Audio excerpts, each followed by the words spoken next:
Le Méridien viešbutyje Vilniaus pakraštyje pirmieji įsikūrė Europos čempionų titulus ginantis Ispanijos krepšininkai, kurie atvyko vėlyvą pirmadienio vakarą. Kitos 12 komandų į sostinę rinkosi antradienį. Vidurdienį čia išsilaipino dar ne karto čempionate nesuklupę Prancūzijos krepšininkai su savo lyderiu Toniu Parkeriu priešakyje.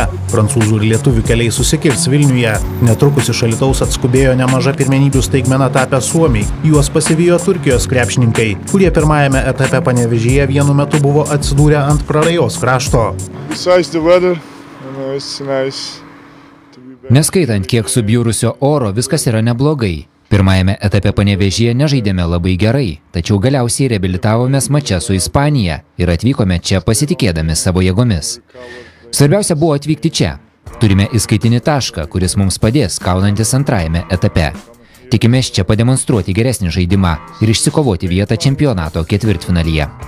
Rudeniškas oras ir staiga prakiuręs Vilniaus dangus nesužavėjo ir Vokietijos rinktinės superžvaigždės Dirko Novickio. NBA čempionas vos išlipęs iš autobuso iškart nėrė į viešbutį. Dirkas Novickis ir kompanija dar vieni Lietuvos krepšininkų varžovai E grupėje, kaip ir Serbijos rinktinė, kurioje nemažai puikiai pažįstamų veidų.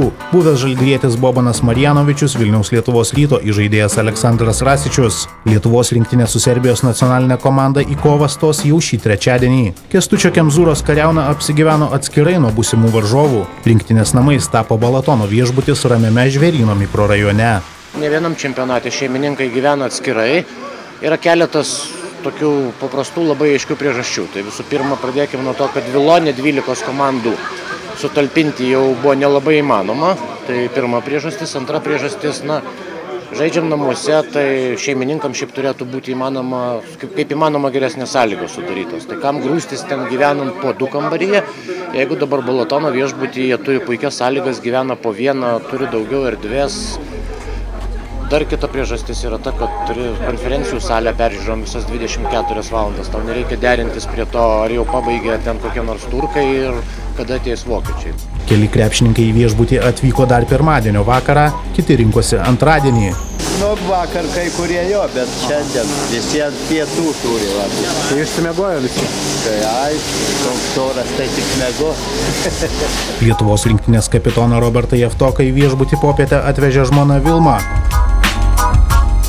O Martynas Pocius į kiemą įrėdėjo savo juodų Kadilaku. Netrukus Madrido Realo naujokas jau davė interviu Ispanijos televizijai. Viešbutis akylai saugomas kiaurą parą ir žurnalistai čia gali patekti tik iš anksto susitarę. Griežta tvarka turi užtikrinti krepšininkų ramybę.